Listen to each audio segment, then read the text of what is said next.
we're thinking about this idea still that we're thinking about plants and their associated microbes, but now we're getting into um, kind of this co-evolutionary process where we're thinking about the microbes that can be existing with the host long term. And so this is not just something that they think about with regard to plants. They think about it with regard to animals as well. I think last time we did go through the first four. So if you, I'm not going to assign this paper, but the Rosenberg papers, their idea of for this hologenome concept to be, accurate, that you have the microbes and the host as a unit of selection, then they say four different concepts have to be able to be shown to be supported. That's happening. And so the first one is that all plants and animals have microbiota that hang out with them, microbes, and that's true. So that's definitely supported. That has been shown universally. Any organism that gets studied, there's microbes that hang out with them long term. And then they're saying, well, the idea that you can get these microbes transferred into the next generation. And that's true as well. They've shown it with human studies and other animals probably, but they focus in on humans a lot for this. And the plant biologists are saying this can happen too when you think about plant species, seeds, and how the seeds are well colonized by endophytes and epiphytes. Epiphytes means they're on the surface. Three, that you have this ability of the microbes to influence the host, whether it's animal or plant, their physiology, their overall health, and that is true. They're showing that with humans for sure. There's some really amazing studies showing that not just your physiology is impacted, but your behavior, your thinking patterns, your emotions, your health, physical and emotional. And then number four, that you have this with the addition of thinking about the microbes that coexist with the host, you have all that extra genetic variation when you think about all the genes that the microbes carry. And so they're saying that, that needs to be factored in when you start looking at the evolutionary process, and that the microbes and the host's genomes should be thought of in total and not just focus in on the host genome. And not only that, but they are saying that the microbes have the ability to adapt much more quickly in terms of they can adjust, they can mutate, they can adapt. And so they're saying that can happen more easily and more quickly than what the host can do, whether it's a plant or a human. And that is very true. So these four concepts are, the data has been coming in showing that this is supported. And we went over this last time, your ability to respond, to change, to adapt is really, really important. So, a lot of, the Charles Darwin, natural selection, survival of the fittest, a lot of other scientists are saying, well, yes, that's true, but you also need to think about cooperation and that it's not all about kill or be killed. That especially when you think about the host and the microbes associating with the host, there's a lot of cooperation going on there. And so you need to factor that in. And they're saying that the microbes definitely are playing a more well, not every single one, but many of them are playing a cooperative role with their host because it's a win-win situation. All right.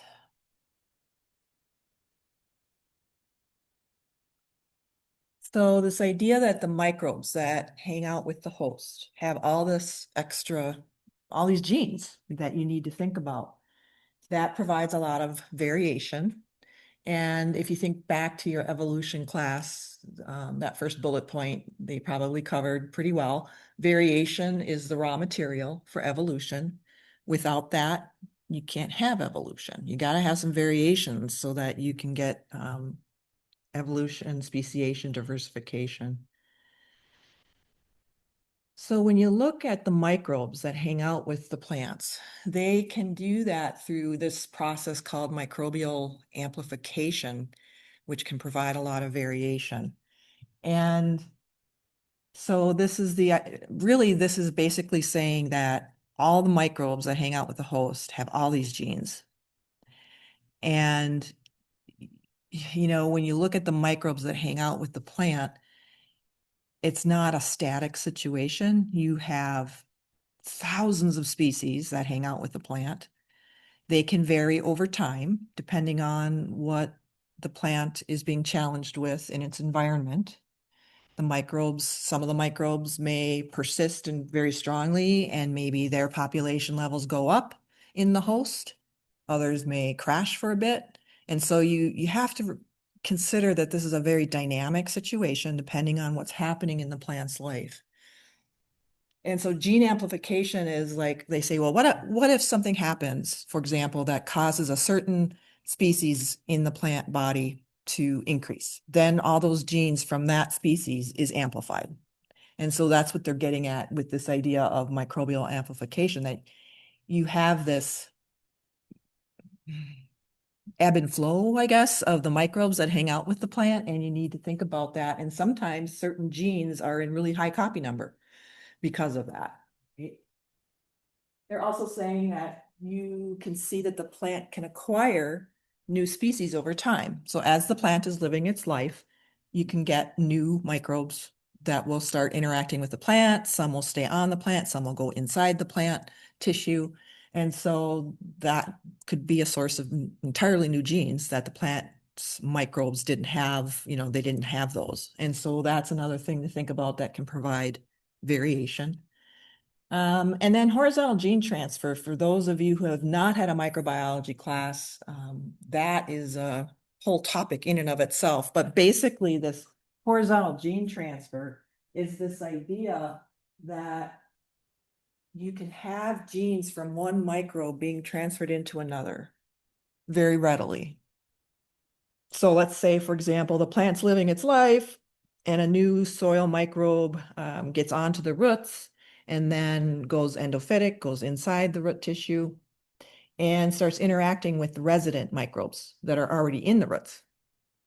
You can have horizontal gene transfer occurring from that new microbe perhaps to the resident microbes. And it can happen through a variety of different ways, but basically it's the sharing of genes.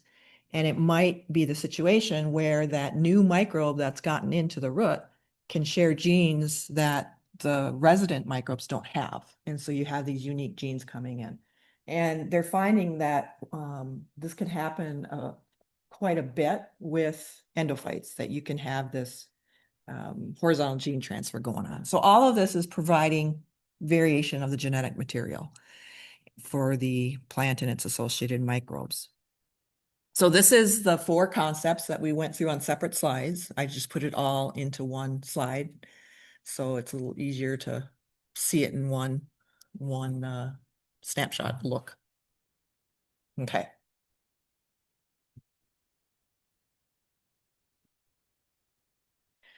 So we have the plants, we have their microbes, this holobiont situation. We know that the microbes can influence the plants.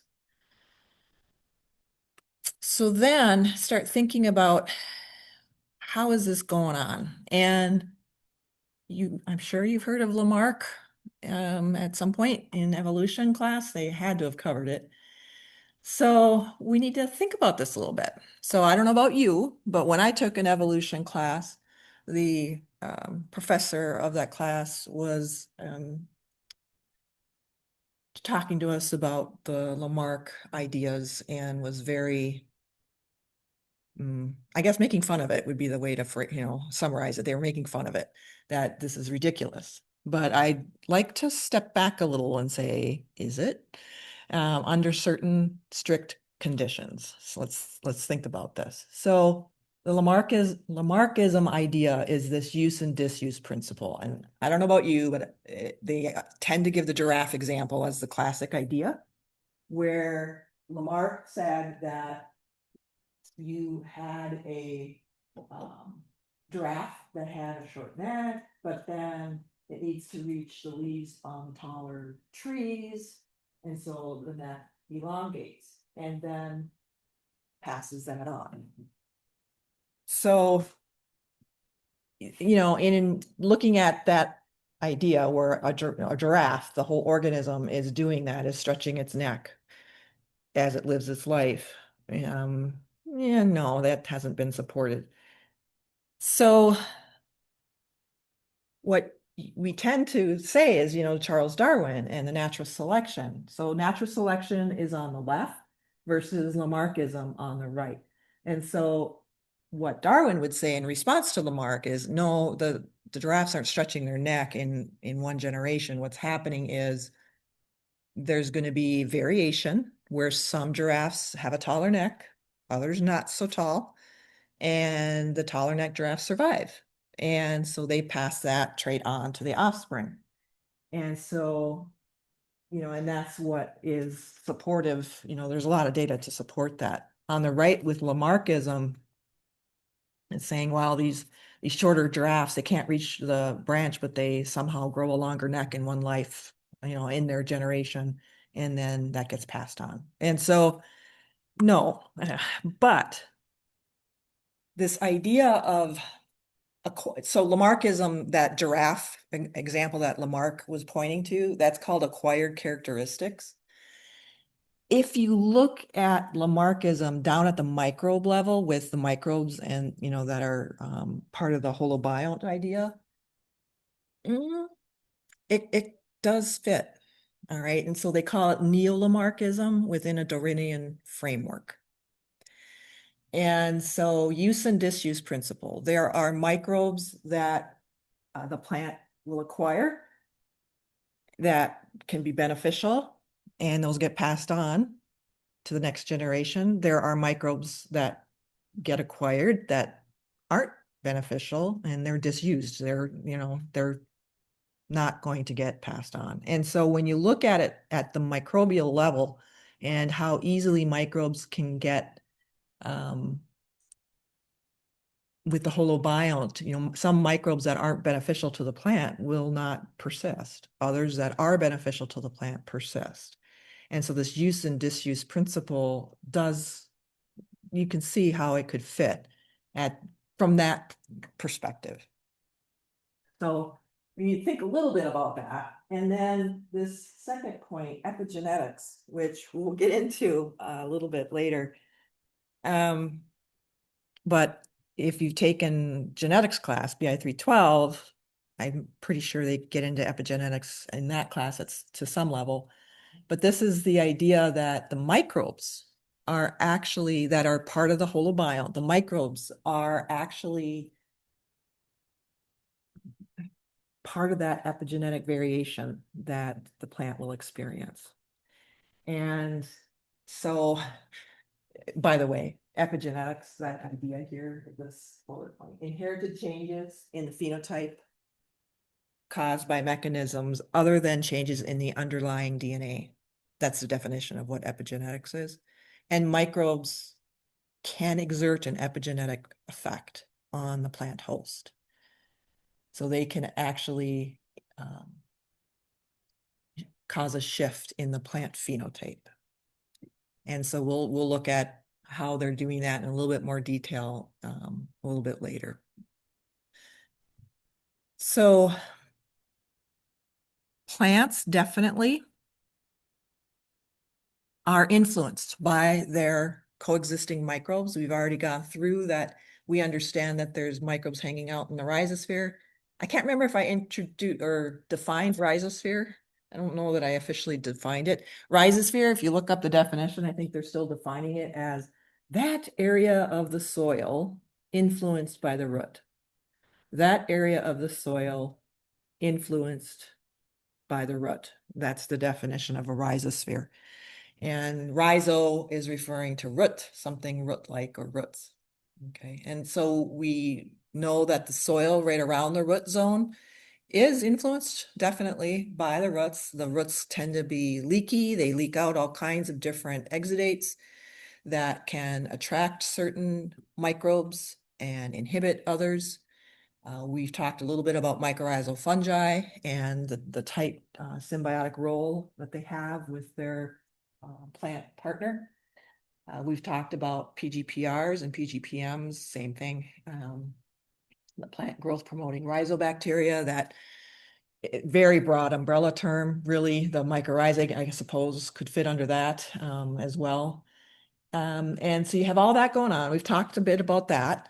And then I haven't really got into this yet, but I do want you to be familiar with the phytosphere term. This is what's going on primarily when you study the phytosphere, you're studying the leaf surface, but technically it's pretty much all above ground material. So it could be flower, leaves, stems, fruits. That's called the phytosphere. So please be familiar with that. And then, of course, the endophytes that are existing, they're kind of a special case because they live their life totally inside the plant. So all of these are part of the plant holobiont that we're thinking about. And I like this quote: all animals and plants contain abundant and diverse microbes, which contribute significantly to their well-being and to their evolution. You can't fully understand an animal or plant without considering their symbiotic microbes. On the other hand, it is possible to study microbes without knowledge of animals or plants. So I think, I'm not quite sure in a more typical evolution class how much they really factor in the holobiont idea where all these microbes are influencing the host.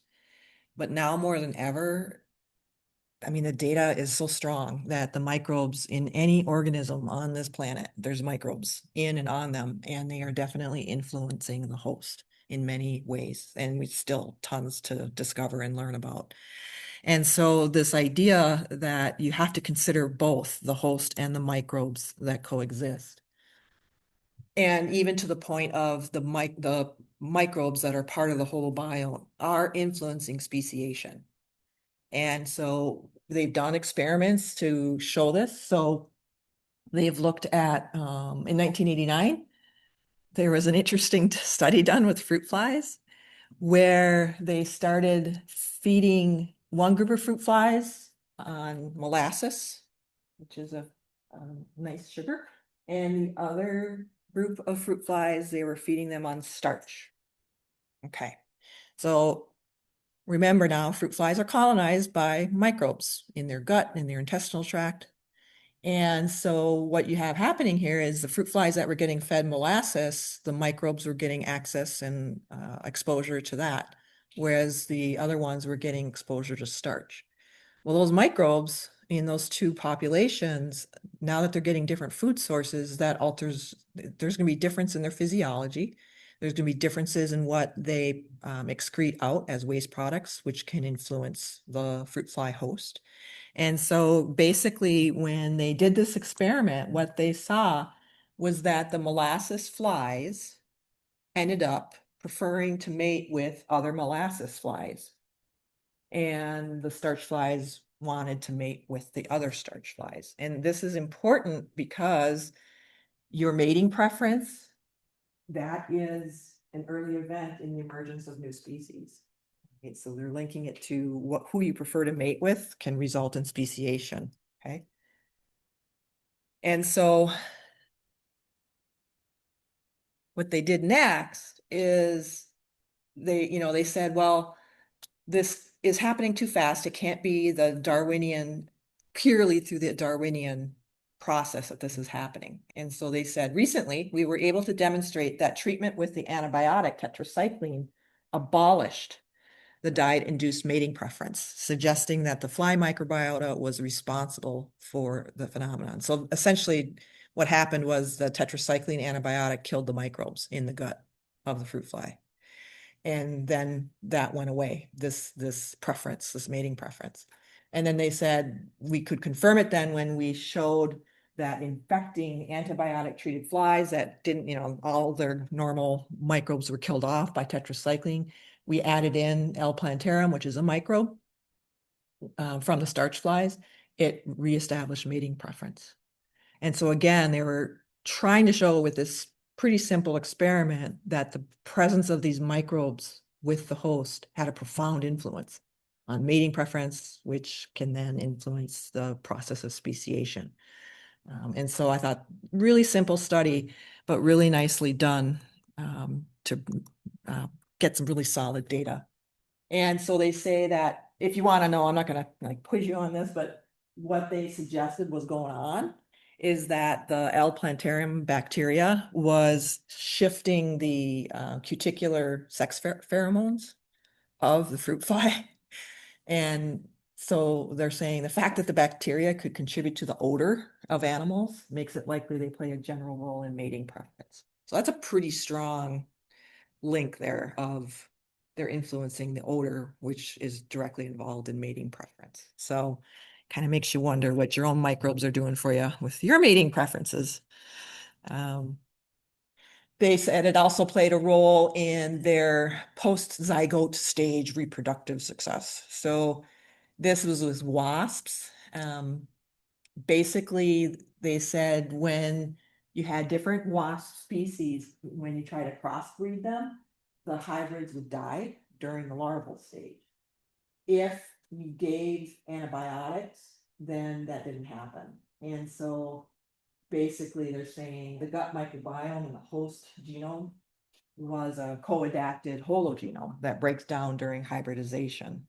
And so again, they're showing that the presence or absence of microbes can profoundly influence this idea of speciation. And so again, this really simple studies, of course, they're not done with humans, but fruit flies and wasps being able to show that speciation, the hologenome, the holobiont, you need to think about that all the way to the level of getting into the speciation process, the evolutionary process. Okay. It's kind of I don't know about you, but when I was first learning this stuff, it was kind of I had to sit and think about this. So please give it some thought. But that was a while ago when I was introduced to this. Now there's so much data out there that's supporting this. It's really, you can easily find support for this in the literature. I did post one reading, just one reading on the hologenome with plants, the holobiont idea. There's lots of readings out there, but I picked another review paper because I thought it was a little bit more straightforward to follow that. Okay. So the hologenome, holobiont, it's definitely happening with plants, certainly happening with animals, including us.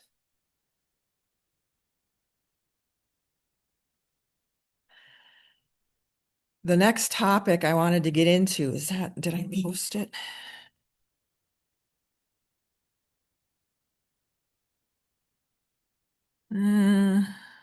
Where is it? Yeah. So there should be a PowerPoint called Plant Signaling and Behavior.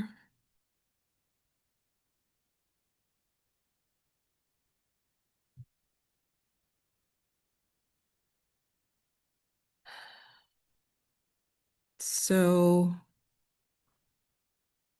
I'm going to do it this way.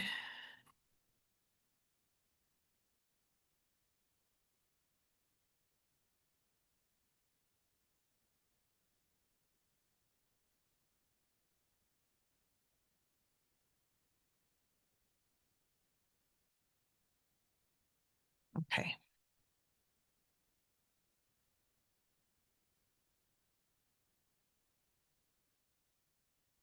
I think I've showed that quote before. Most of us usually think of plants more as objects than as organisms. Have any of you heard of the term plant blindness? Plant blindness? That is us being blind to plants.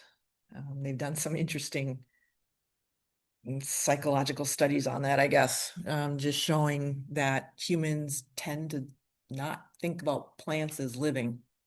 If you ask, especially like little kids, there's some cute videos on that too. I mean, they just don't think they're living organisms. So, um, you know, kind of get it, I guess. Plants just kind of sit there. They don't look like they're doing anything. They're only being acted upon, whether it's wind or whatever. But hopefully by the end of this semester, you're going to know that that is definitely not the case. So this topic used to be called plant neurobiology, but that met with a lot of criticism. That just touched a nerve with a lot of plant biologists that said no. And so then they switched it to plant signaling and behavior, which has stuck. And they actually have a society that you can join, plant signaling and behavior. There's a journal called that as well. And so this has been a long, controversial series of back and forth. And I thought before we get too far into this, we need to start with something that might be a little bit more familiar to us, which is looking at neurobiology basics in humans and how the human brain works. I wanted to show this video, if I can manage to do it. Let's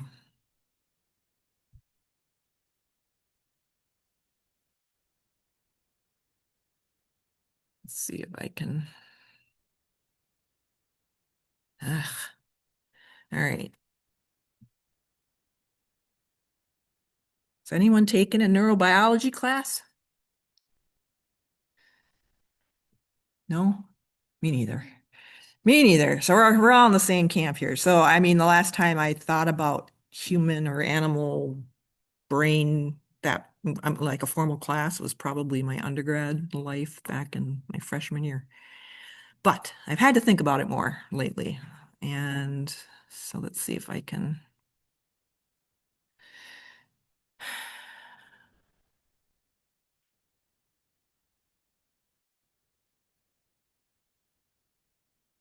Oh, I picked up the right The human brain speaker. receives millions of gigabytes of information every day, and we perform thousands of actions as reactions to these data.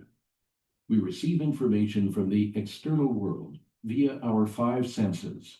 For example, when we are driving a car, we experience our surroundings primarily through our eyes, which keeps us on the road without hitting anything. The brain is able to receive this information, integrate it with existing information, and direct specific behavioral output. So, how is this possible? The human brain contains billions of neurons, each connected to several thousand other neurons. These neurons communicate with each other through electrical and chemical signals. Each neuron consists of the same basic structure, the cell body, which contains the nucleus and important genetic information, the dendrites that receive information from other neurons, and an axon, which sends information down to its multiple terminals, or end regions, which are known as the terminal buttons. The part where the cell body connects with the axon is termed the axon hillock. Each neuron holds an electrical charge. When a neuron is in a resting state, the charge is about -70 millivolts. This is mainly due to the difference in concentration of ions, essentially positively or negatively charged particles, inside and outside the cell. The outside of the cell has a high concentration of positively charged sodium ions, as well as negatively charged chloride ions, more commonly known as salt or sodium chloride. The inside of the cell has a smaller amount of positively charged potassium ions and a larger quantity of negatively charged protein ions. Embedded in the surface of the cell membrane, which separates the inside of the cell from the outside, are protein structures known as ion channels. These channels act as gates by both permitting and hindering the flow of ions into and out of the cell. Normally, these ion channels are held closed, maintaining the electrical potential of the cell. However, they can be opened if the right message is received from a neighboring neuron. Each neuron can receive inputs from thousands of other neurons, and the place where one neuron makes a connection with another neuron is called the synapse. When a neuron releases a chemical signal known as a neurotransmitter, NT, into the synapse, the chemical will bind to another type of protein embedded in the membrane of the receiving neuron, known as a receptor. Once the neurotransmitter binds to the receptor, much like a key into a lock, this leads to a number of other biochemical events. One possibility is that this receptor binding will open an ion channel. This binding may also lead to a sodium channel opening, allowing the passage of positive sodium ions into the cell.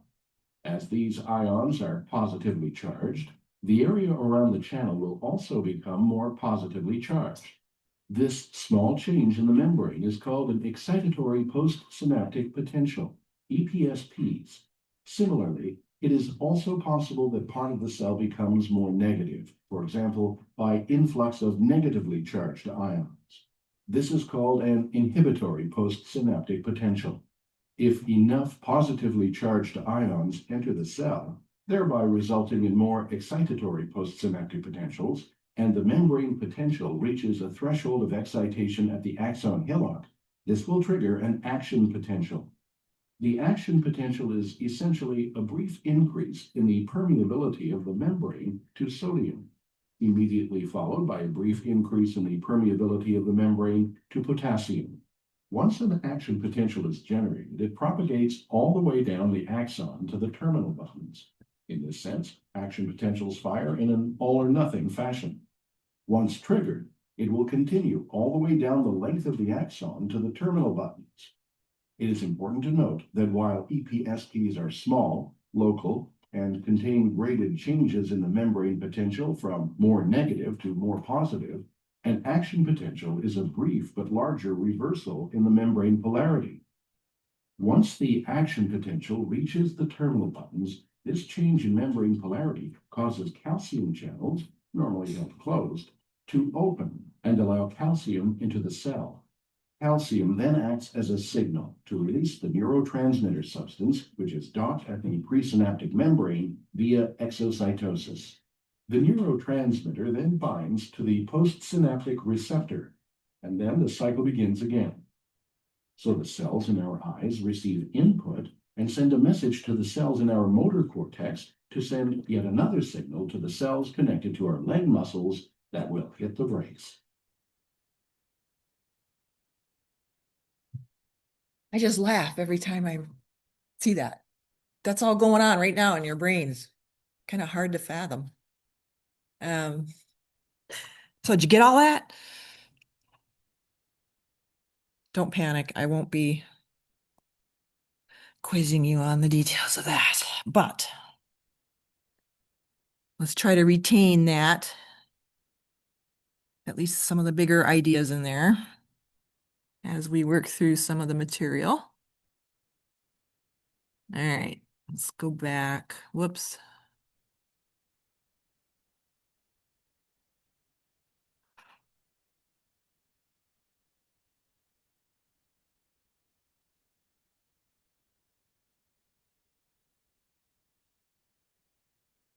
All right.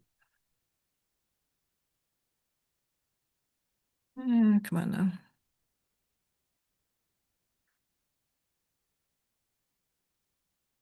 Okay, so that's the link to what we just watched. So they were talking about that synapse where you can have these neurotransmitters, which are the kind of the, well, on my computer, they look blue, but here they look black, the black balls here. And they're contained within vesicles. And they show how these vesicles merge with the membrane and the neurotransmitters come out and dock into those receptor proteins. So in order to get that to happen, they mentioned how the calcium influx has to occur.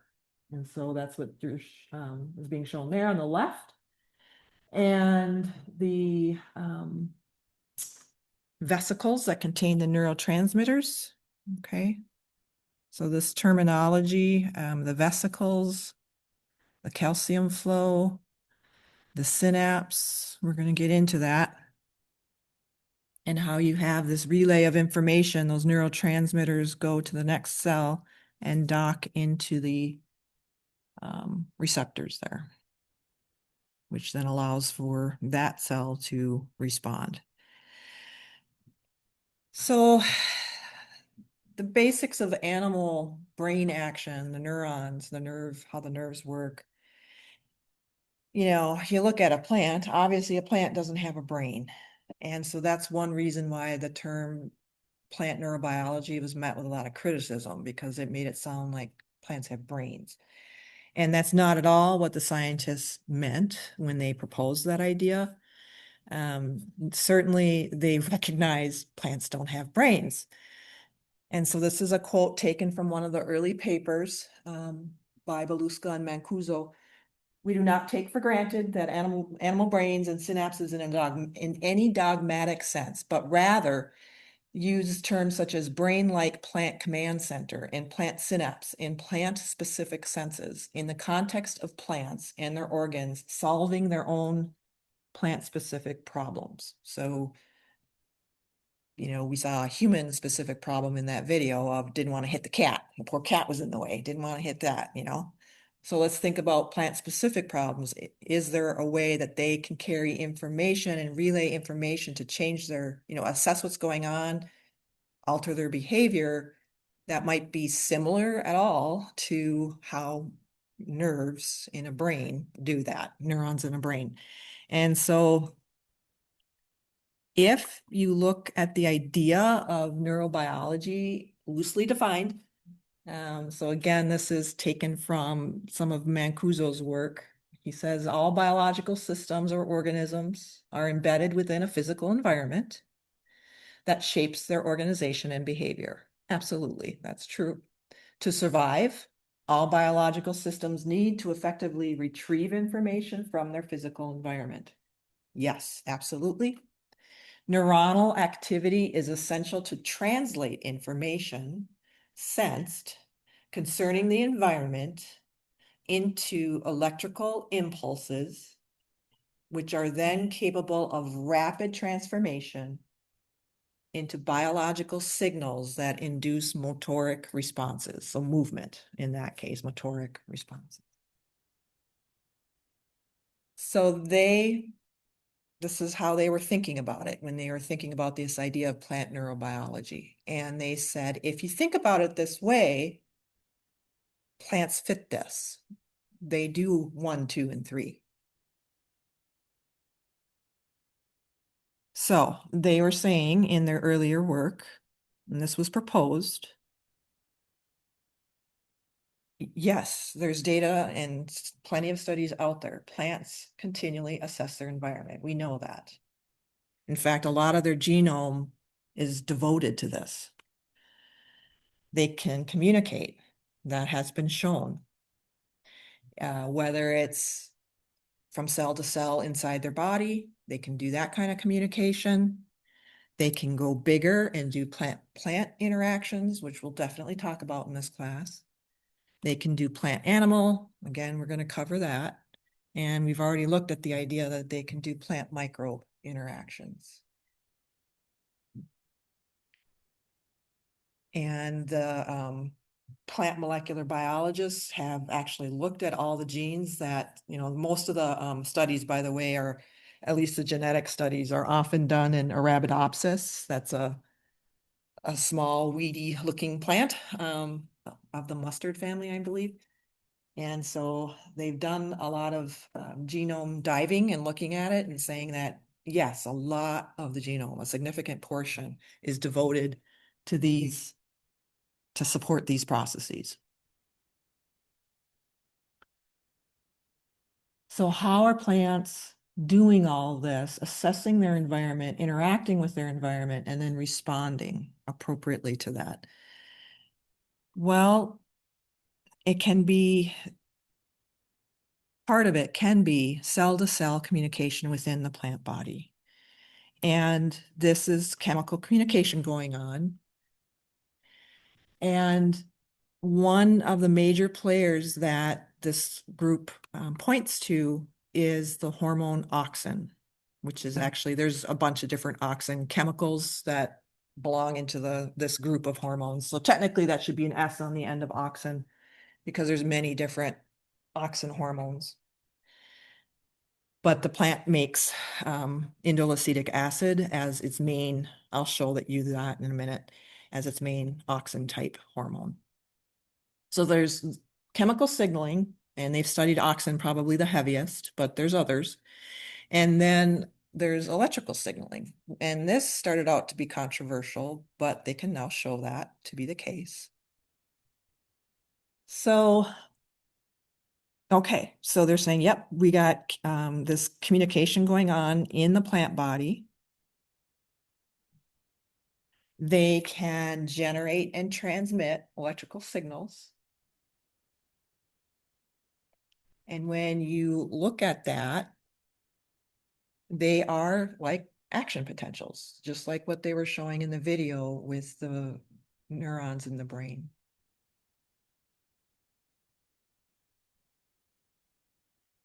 They have shown that plants have these neurotransmitter-like molecules. One that they point to that has been an early proponent is auxin, the indolacetic acid, but there's others. So this is another one, OGAs. It's abbreviated OGAs. It stands for oligogalacturonides, which is much better just to say OGAs because it's hard to say. And then there's well, there's some other ones too. So glutamate and GABA and acetylcholine. So plants have those, but those also belong in humans. So that's an interesting common thing between animals and humans. So they have these transmitters and more, well, what's really important is they've also figured out that the plants have the receptors too. So it's one thing to have the chemical, but if you say it has some kind of neurotransmitter-like function, there better be receptors for those too in the plant, and they can show that. Glutamate, GABA, gamma aminobutyric acid, acetylcholine. Okay. All right, so let's think about auxin for a second. I know that if you've had Plant Kingdom in particular, but a little bit in Plant Phys, we talk about this, how auxin was the first hormone to be discovered by Charles Darwin and his son Francis. They were actually very involved plant biologists, surprisingly. They did a lot of work with plants. They published books on plants. So they were very much into botany. Anyways, so this is a classic image showing this idea of auxin's impact on the plant. And so here you're seeing back in the 1880s when Charles and Francis first looked at it, they noticed that their plants that were sitting in the windowsill would bend toward the light coming through the window, that unidirectional light coming through the window. And so that's what you're seeing here. And they've worked with these coleoptils, which is just a baby grass seedling. Anyways, they're very flexible, so it's easy to show this very quickly. So when they show the unidirectional light hit the plant, it started bending toward that light. But if they decapitated the tip and did the same experiment, it wouldn't bend. Then some of the scientists said, well, you wounded the plant. That's another variable that you need to think about. So they said, okay, we won't wound the plant. We'll just cover it with a light shaded cap and then hit it with light again. And they could show no response. So based on this, they said there's something in the tip that is stimulating the plant to bend toward the light or grow toward the light. Okay. Other scientists came along and further did some pretty simple experiments to support what Charles and Francis were talking about. And so they realized that it was auxin. Darwin didn't name it auxin, and that happened years later. There was a lot of effort on this. And so they called this hormone auxin. And the one that the plant makes the most, most quantity, is indolacetic acid, IAA. Okay. And so they the Darwins published a book, The Power of Movement in Plants, because he's very intrigued by Venus flytrap and the sundew and all those plants that you could see move very quickly in real time. And so now, more recent work, and well, I should say the continual work of looking at auxins, they can show that it's synthesized in the stem, like what they were seeing. It was in the stem of the coleoptile. But it can be found in some other parts of the plant body, young leaves, anywhere really that's rapidly growing. So young leaves are rapidly growing, developing fruits and seeds are rapidly growing. So areas of really rapid growth tend to have a fair dose of auxin in them, okay? But for this purpose, we're going to think about primarily what's happening in tips of either the stem or the root, okay, for how this works. Now, if you think about that experiment where they said there's something in the tip that's causing the plant to bend toward the light. What they found is a really weird phenomenon with auxin compared to other chemicals that the plant makes and produces and transports around its body.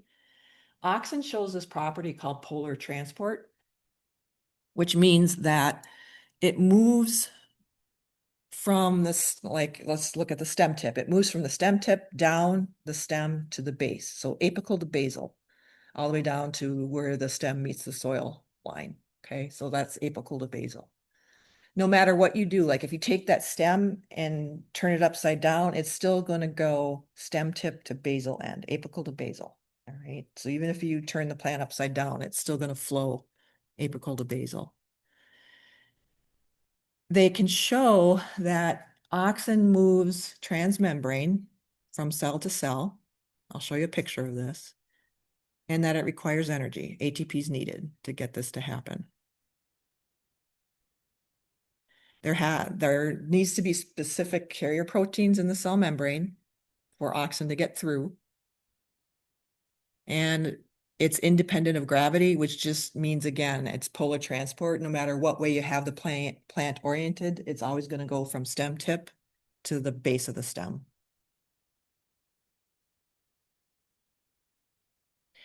Now, this is cell to cell that we're talking about. When auxin is primarily going short distances, it moves in this way that through the transmembrane. I'll show you a picture. There's specific carriers. Okay, so just be aware that it can also be transported really long distances through the phloem, which is part of the vascular tissue. That's a different topic, but just be aware auxins can do that. It's a long distance mechanism because phloem goes through the whole plant body. It's like their blood vessel system. Phloem is responsible for transporting sugars through the plant body to where the sugars are needed. So auxins can go that way too. And if they go that route, it's all passive. There's no energy required. Okay. So I'm primarily thinking about the first bullet point, like what happens when it goes cell to cell to cell in the plant stem tip, especially, or root tip. So here's 3 cells, and they're showing indolacetic acid, IAA, that's the auxin hormone. And they're showing that it needs special proteins in the cell membrane in order to get through the cell membrane. So you can see in that top cell, the IAA is crossing the cell membrane of that cell. It's in the cell wall space. Okay, this is the cell wall space. And then it's going into the next cell. And again, it's showing that it needs a special protein to get in to that. So this is the transmembrane idea. It has to go across the membranes through these special transport proteins, and then it gets into the next cell. So now it's in the cytoplasm, okay, and it's moving down, apical to basal, down the cell, so to speak, to get to the other side of the cell. You want to think of it that way. And it is then going through the special transport proteins again, going out of that end of the cell membrane and into the next cell, and on and on and on, however long it needs to go. It does require energy, ATP, because you need to get some proton gradients established for this to happen. We're not going to get into that. Don't worry too much about that, but that's what they mean by it requires energy. Okay, so this cell-to-cell communication,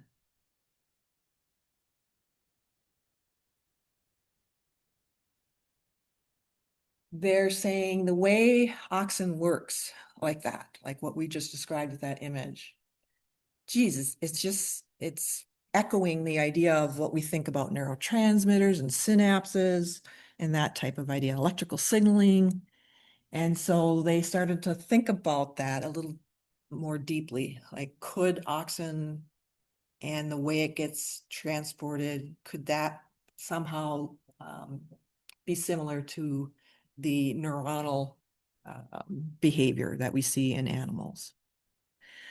So instead of really looking at stem tips, for some reason, they decide, well, I know why. They ended up working with roots to really get into this deeper. And I think the reason they picked this was actually this isn't a new idea, that there's something going on really special in the root tips. Charles Darwin proposed this back in the 1880s, and then it kind of got forgotten about because it was a little too out there, I think, and just I guess it was outside the imagination of most scientists at the time, and so it was kind of forgotten. And then this newer generation of scientists said, let's look at it again. We have more data, we have more information. And so let's think about the root. So if you haven't thought about roots for a while, here we go.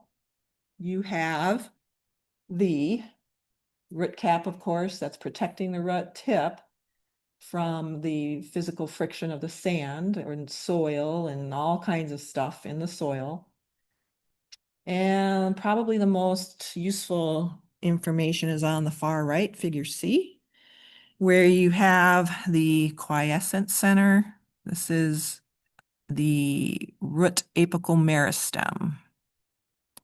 So that's where a lot of cell division is going on a pretty regular basis. Those cells are dividing, and that gives length to the roots. So it's helping the roots grow and move through the soil.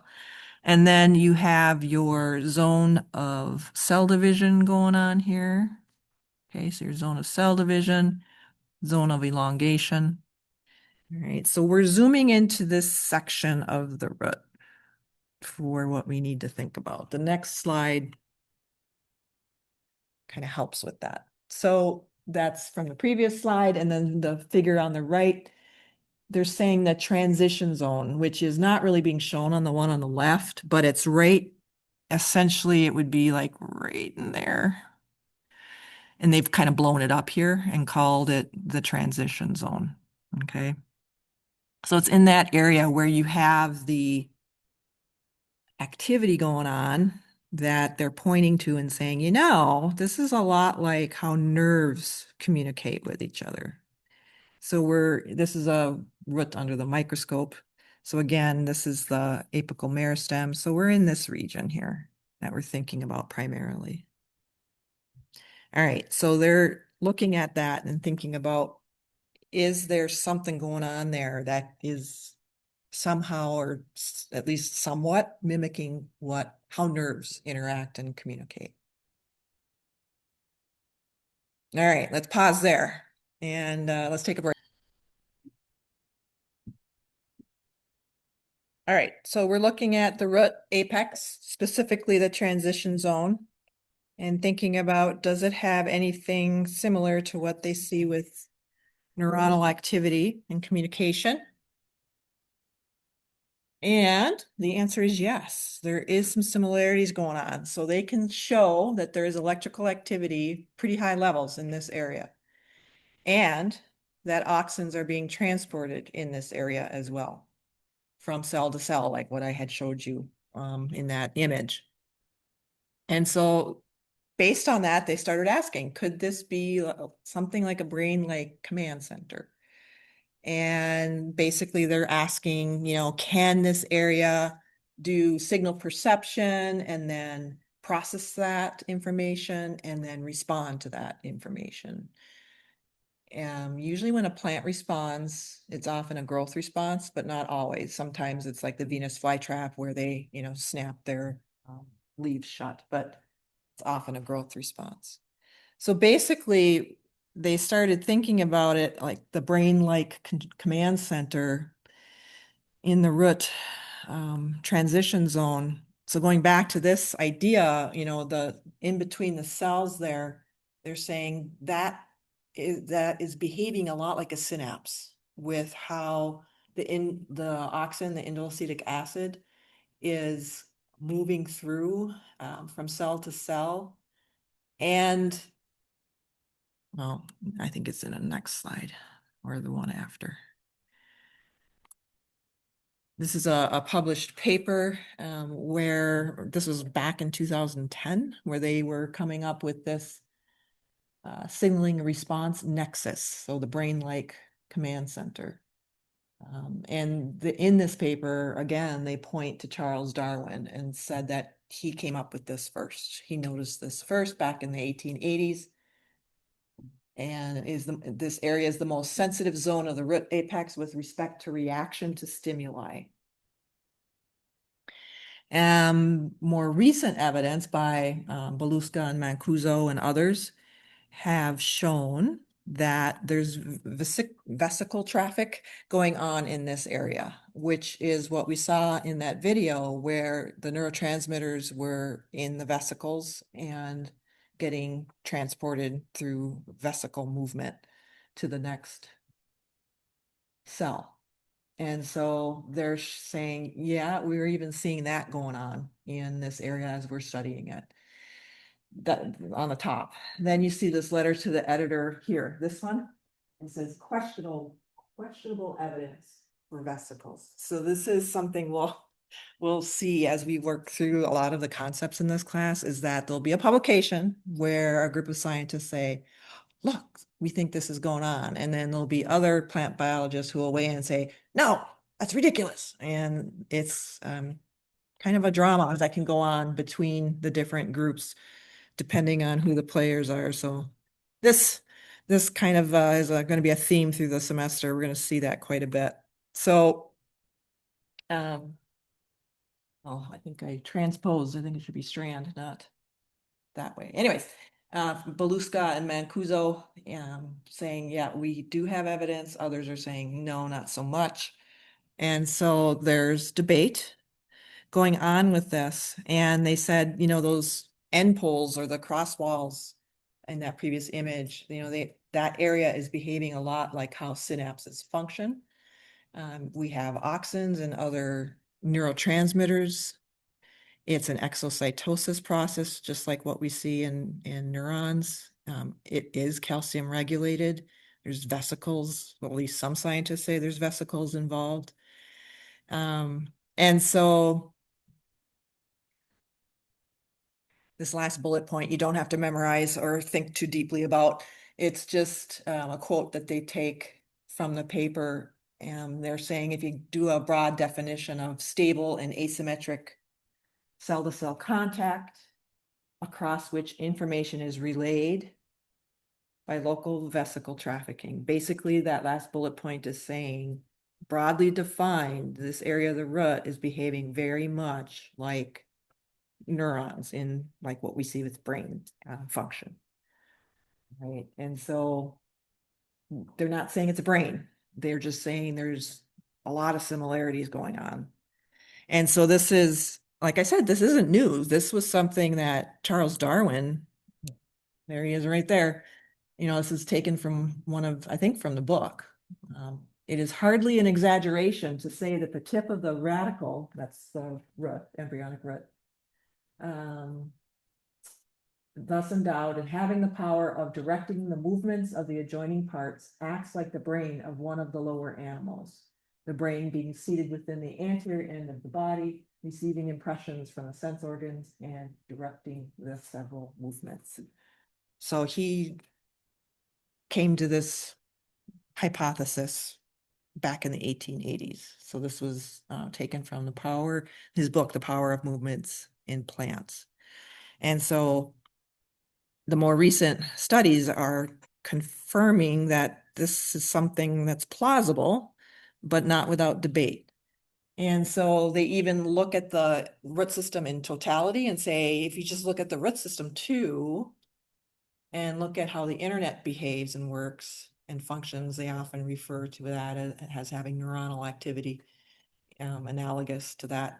And so you can see that there's a lot of tantalizing things going on in terms of maybe there is something going on there where the root tips, not just one root tip, but all the root tips are able to do this type of activity. And maybe that is allowing the plant to effectively respond to its environment and behave appropriately, that it is involved in how the plant senses and responds.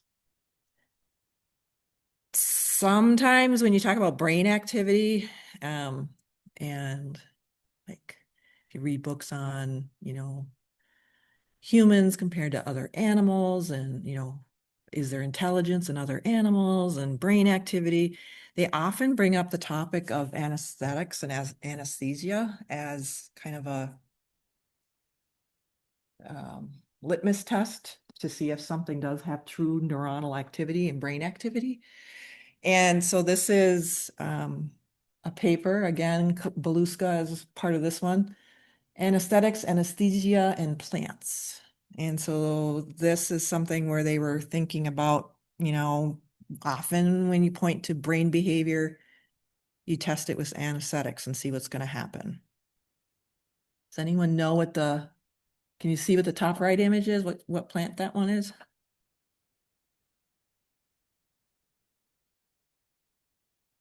What is it? There you go. Venus flytrap. What about the one next to it? That one's not as well known. Yeah, I've been trying to figure this out because I used to play with that as a kid. It's like the one that, The sensitive plant. yeah. That's the paper that you asked me about. That- Yeah, and I'm going to talk about it in this. So I found it. So it's called, the genus name is Mimosa, which I love the genus name, but it's called a sensitive plant. Yeah, the nickname for it. Well, it's called a lot of things. The shy plant, the sensitive plant. I can't remember. There's several. And then the bottom right image it looks like a pea tendril twining around a support in the garden.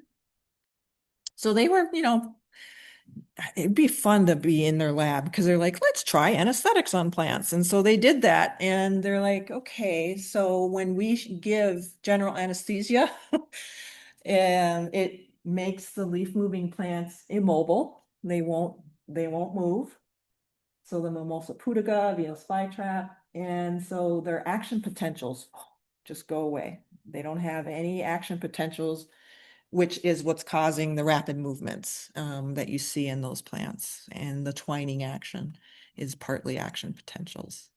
Pea tendrils stop. Their circumnutation is just a really fancy word of if you ever video a pea tendril doing its thing and then speed it up, it does this type of thing where its tip is constantly rotating until it reaches a support, and then it latches onto the support and starts winding around it. And so that circumnutation is that kind of seeking behavior as it's looking for a support. And so that got stopped as well. And it just kind of curled and stayed put. And so then they took the plants out of anesthesia and they woke up, so to speak. They were able to function again and fully. And so this is often pointed to as, a sign that there is neuronal activity in that organism. And so this was an interesting addition to their research. How this is actually happening right at the leaf level. So here with those tiny little leaflets, so each one of these little, those are leaflets. And then you have the modified leaves of the Venus flytrap where they snap shut. So to get that kind of rapid movement, what is also involved is turgor movement right there. And so you get this water shift, the internal water pressure shifts very rapidly, and it can cause, in the case of the Venus flytrap, for example, to snap its leaves shut very, very quickly. But it's in a special zone of the leaf called the pulvini. So that's just a tissue region that's the area where you can see this water shifting going on, the hydrostatic pressure shifts, and it causes rapid movement. All right. And so here you're looking at the sensitive plant. And so each of those little leaflets has pulvini tissue at the base, and then so it has each of these leaflets and pulmonary tissue, and then also at the base of the entire leaf, there's pulmonary there too. And so it causes rapid shifting of trigger pressure, and that can cause the leaves to fold up and the Venus flytrap to shut. And so that's what they were looking at. And so here, when they were looking at what happens under anesthetics, they're saying, okay, you don't have any vesicle trafficking going on. You don't have any action potentials going on. And so even if you stimulate the plant, you're not going to get anything under anesthetic. Okay, so this was just another paper that got published where they were looking at this behavior that, gee, it seems a lot like they're having these neuronal-like activities. And so what they think is going on when they look at how anesthetics work, they think that they're binding to neurotransmitter receptors, specifically glutamate receptors and GABA receptors. And that's what they think is going on when you anesthetize a human or an animal. That's what they think is going on. And so, of course, they went, well, okay, do plants have glutamate and glutamate receptors and GABA receptors? And yes, they did find them. So that was a nice piece of evidence. And so then voltage gated ion channels are proposed also, that is being acted on when you look at what's going on when you anesthetize an animal or a human. And yeah, plants have similar channels. And so it's saying that anesthetics could act the same way, or targeting the same things at the cell and molecular level, universally across animals and plants. And so again, this was very controversial when this first started to get studied, primarily because they didn't even know that plants had used glutamate and GABA. That wasn't known when they were first looking at this. And it took years for this idea to gather enough data and support their hypotheses that GABA is being used in the plant very similarly to how it's being used in animals. And so these are more recent papers, 2015, and what's that second one there? And so again, it's showing the similarities. It's always fun to find these similarities between animals and plants when you start looking at some of these concepts. And so the brain-like command center of the root tips, that's still very controversial. You'll have the scientists who work with Beluska and Mancuso and some of the others, they're very much into it and trying to still get it figured out. Other scientists are very much against it. But if you look at some of the more current data, it really does support, and seems to be supporting their idea that there's this neuronal activity, nervous system like signaling in plant defense. Do I have so this was published 2018. Let's see if I can get this to work. So herbivory induces rapid long-distance calcium signals through glutamate-like receptors in the plant. Let's see if I can get this to work.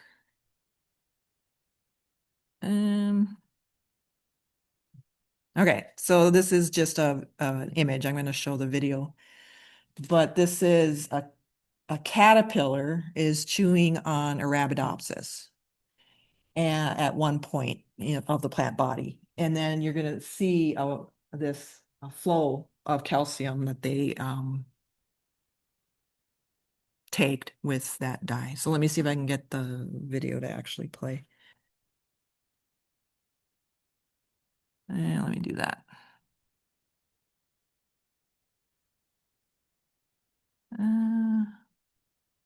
Where did it go? do it this way.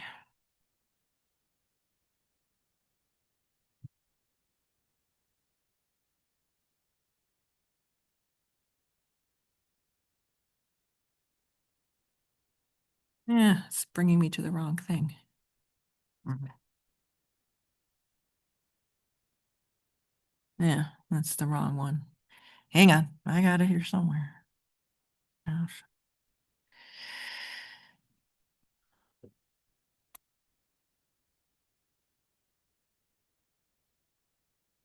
here it is. All right, this is video embedded in a New York Times.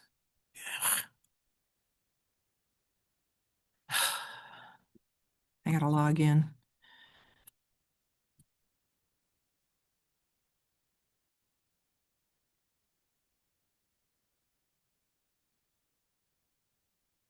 Oh boy, oh boy. Here it is. No.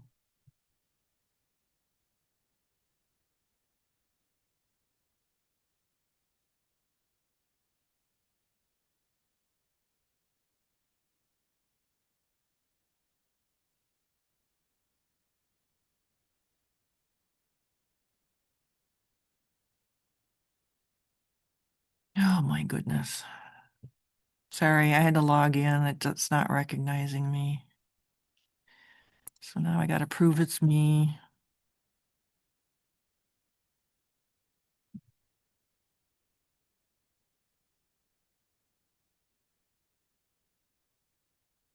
Now it's probably.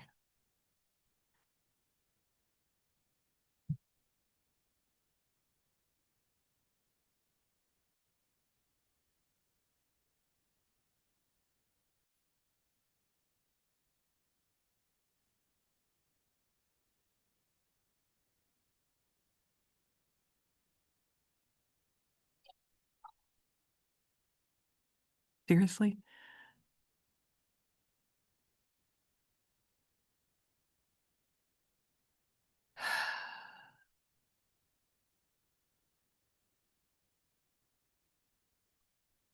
Not letting me in no matter how I do it. Can you go into EduCat? And can someone go in there, see if you can go in? I probably won't. No. Okay, that's going to be a problem. All right, I'm going to have to figure out a way to get that posted where you have access, where I have access to it, and then you'll have access to it. But sorry about that. It's ignoring that I exist and that I'm a subscribed member. All right, so let me just show you this. So what you're going to see is that when the caterpillar is chomping on one area of the leaf, you'll see this burst of light, like an action potential, like a wave going through the entire plant from the site of attack. And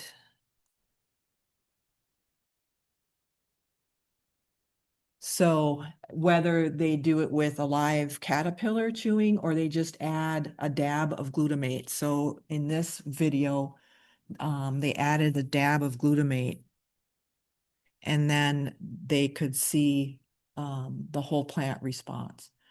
And so glutamate was increased at the site of wounding. And so a mobile glutamate signal. So they were showing that this is consistent with a mobile glutamate signal. And so this experiment that they did was causing, whether they had the caterpillar chewing or they dabbed on some glutamate, you got this calcium propagation and an action potential through the whole plant. And so again, pointing to the plants that plants have this action potential, they have electrical activity, and in some respects, they have that neuronal activity. And so the idea of could they be using that in a way that helps them determine who they are with respect to others, I guess, if you want to put it that way. self from non-self. And they're starting to look, especially when you look at, well, plant roots are and really sensitive to this, that they can behave very differently when they're in the presence of other roots that aren't theirs. And so this is pioneered research. The initial research was done on sea rocket plants that are found in shorelines along beaches and shorelines. And Susan Dudley was the one who really pioneered this research. And so they are looking at the idea of, okay, we can show that roots seem to be able to tell the difference, so to speak, of this is a different root system that doesn't belong to me nearby. And so the sibling plants versus non-sibling, so kin versus non-kin idea, all right? So they're showing that they could recognize siblings versus non-kin in these experiments. That's what the data was supporting. And so the plants that had siblings grown right near them, it says they had lower root allocation. So what that means is the root systems restrained their growth. Their root systems weren't as aggressive if they were near siblings. It's like they were being, I think they use the phrase politely restraining their growth is how they kind of phrased it. And so, yeah, politely restrained. Um, Almost like, okay, you're one of me, you're my sibling, let's just get along, let's hang out. But then when they either blocked the chemical signaling from root to root system, they weren't so polite anymore. The root systems really got aggressively growing and like invading each other's space. And so they basically said under blocking that chemical communication, that basically they were acting like they're non-kin and they were more aggressive toward each other.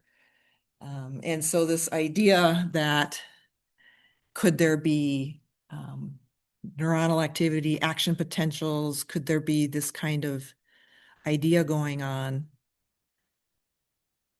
enable them to respond to their environment. They're figuring out, kin from non-kin.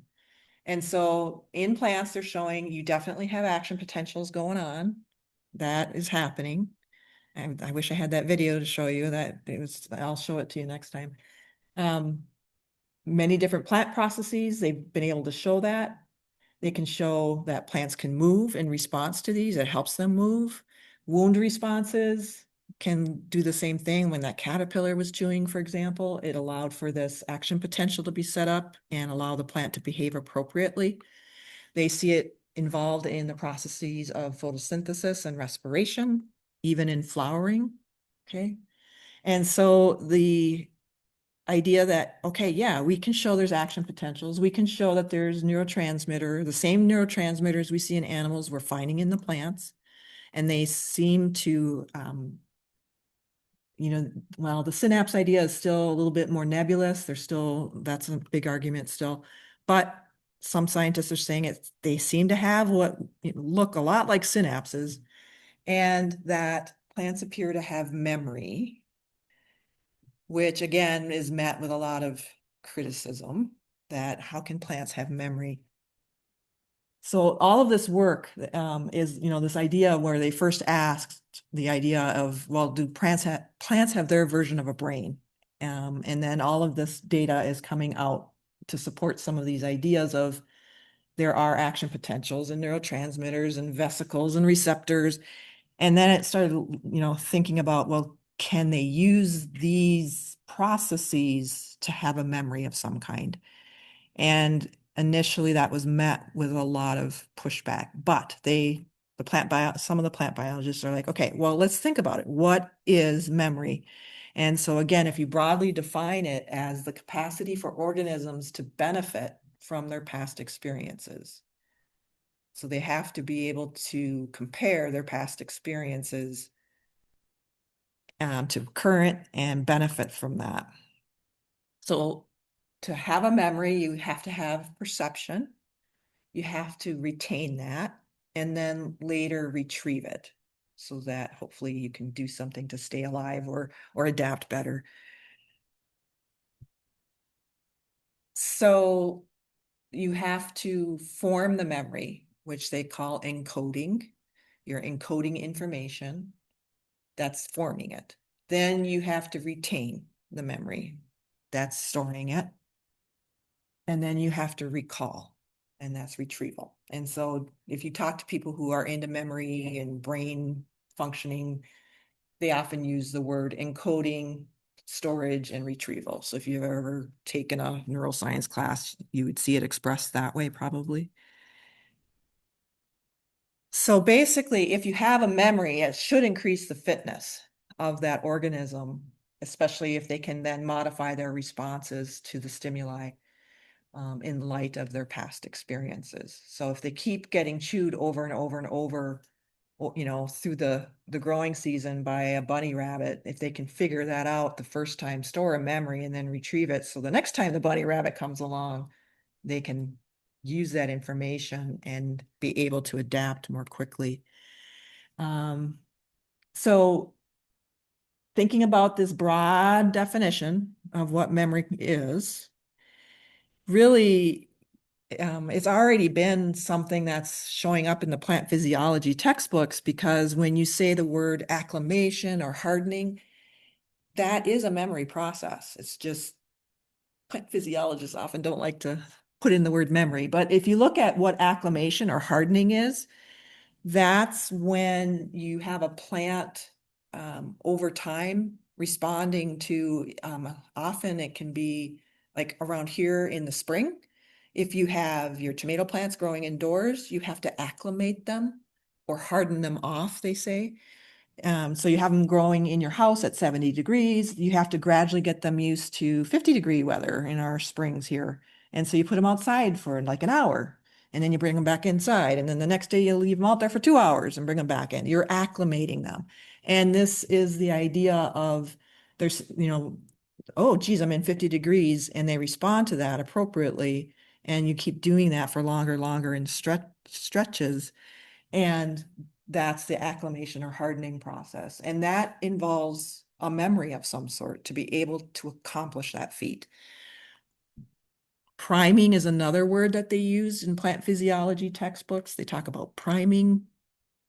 That's when typically they talk about a pathogen or herbivore coming along. All right. And so the plant gets primed. So for example, they know that if the plant is exposed to a very particular fungal pathogen and the plant survives that, it does have a memory of that pathogen. It's kind of similar to our immune system having memory cells, where if you get sick by the exact same virus or bacteria, your body knows that, oh, this is the same one that, you know, got us last year. And there, so you have your immune system memory cells to help fight off. So your body's been primed. Plants can do that too, just a little differently.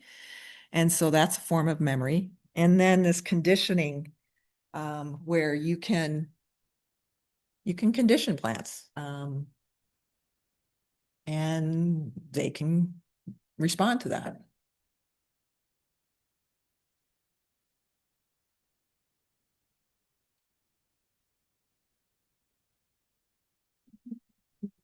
Okay, we're getting into some things that require a little bit more explanation. So we're going to stop there and get more into this idea of memory next time.